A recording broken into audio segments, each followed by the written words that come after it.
अंतरिक्ष में चीन की शक्तिशाली तीसरी आंख से अमेरिका और भारत के लिए खतरा बढ़ा है। एलएसी पर भारतीय सीमा पर पड़ रही कड़ाके की सर्दी में चीनी सेना के हौसले पस्त हो चुके हैं। मोर्चा छोड़कर भागे चीनी सैनिक और चीन के साथ मिलकर पाकिस्तान की भारत के खिलाफ नई साजिश क्या है? चीन पाकिस्तान की साजिशों से जुड़ी बड़ी खबरें देखिए टॉप 9 चीन पाक साजिश। चीन ने अब अंतरिक्ष में अपनी महाशक्तिशाली तीसरी आंख को तैनात कर दिया है। चीन का ये अत्याधुनिक सैटेलाइट आर्टिफिशियल इंटेलिजेंस और शक्तिशाली कैमरों से लैस है। दावा है कि ये सैटेलाइट किसी भी देश में सड़क पर जा रहे सेना के वाहनों को कुछ सेकंड में पहचान लेगा। चीन के इस जासूसी सैटेलाइट से भारतीय सेना की मुश्किलें बढ़ सकती हैं। चीन का दावा है कि इस सैटेलाइट से अमेरिकी शहरों की भी साफ तस्वीरें ले सकता है।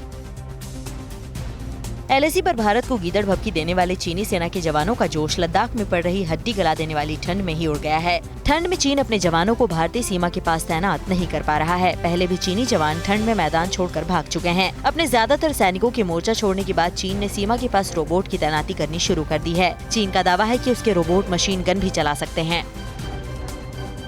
एलएसी पर भारत की तैयारियों से घबराए ड्रैगन लगातार वॉर ड्रिल का प्रोपेगेंडा वीडियो जारी करने में जुटा है। चीन ने वॉर ड्रिल का एक और वीडियो जारी किया है जिसमें पीएलए की ग्राउंड आर्मी ट्रक माउंटेड हावित्जर तोपों से गोले बरसाती दिखी। भारत के खिलाफ नई नई साजिश रचने वाले चीन और पाकिस्तान के बीच सैन्य गठजोड़ अब नए स्तर पर पहुंच रहा है। बीजिंग में पाकिस्तानी दूतावास ने चीन की सरकार से आधिकारिक रूप से अपील की है कि पाकिस्तानी सैन्य अधिकारियों को चीनी सेना में लंबे समय तक काम करने का मौका दिया जाए। अक्टूबर में चीनी सेना में अटैच होकर 10 पाकिस्तानी सैन्य अधिकारी काम कर रहे थे। अब इसकी संख्या कई गुना बढ़ चुकी है। अमेरिका और ताइवान को धमकी देने के लिए चीन का साउथ चाइना सी में जंगी अभियान जारी है। चीन ने साउथ चाइना सी में एक विध्वंसक युद्धपोत टाइप 075 का शक्ति प्रदर्शन किया, जिसमें एयरक्राफ्ट की तैनाती से लेकर पानी में चलने वाले युद्धक टैंक भी शामिल थे। चीन अपने महत्वाकांक्षी प्रोजेक्ट बॉर्डर रोड इनिशिएटिव के जरिए छोटे छोटे देशों को न सिर्फ कर्ज के जाल में फांस रहा है, बल्कि दूसरे देशों के प्राकृतिक संपदा मूलभूत ढांचे को भी नुकसान पहुंचा रहा है। एक रिसर्च के अनुसार BRI से जुड़े प्रोजेक्ट की करीब 2000 परियोजनाओं में से 270 में कर्ज और श्रम, पर्यावरण मानकों और राष्ट्रीय सुरक्षा के साथ भ्रष्टाचार की शिकायतें मिली थीं।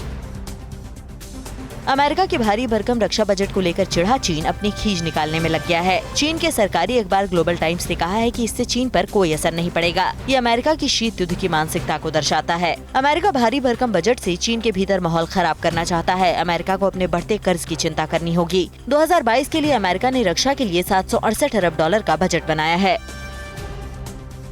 पाकिस्तान में भी तालिबानी कायदे कानून की झलक मिल रही है। पाकिस्तान के पंजाब प्रांत की यूनिवर्सिटी के छात्रों को टाइट जीन्स पहनने पर रोक लगा दी गई है। यूनिवर्सिटी ने फरमान जारी कर छात्रों को शॉर्ट्स, फैशन के लिए कटे फटे जीन्स, मल्टी पॉकेट और स्किन टाइट जीन्स के साथ ट्राउजर्स और टी-शर्ट पहनने पर भी रोक लगा दी है। इसके साथ छात्रों को चप्पल, टोपी, बड़े बाल, पोनी टेल, कान में बाली और हाथों में किसी प्रकार का ब्रेसलेट पहनने पर भी रोक है।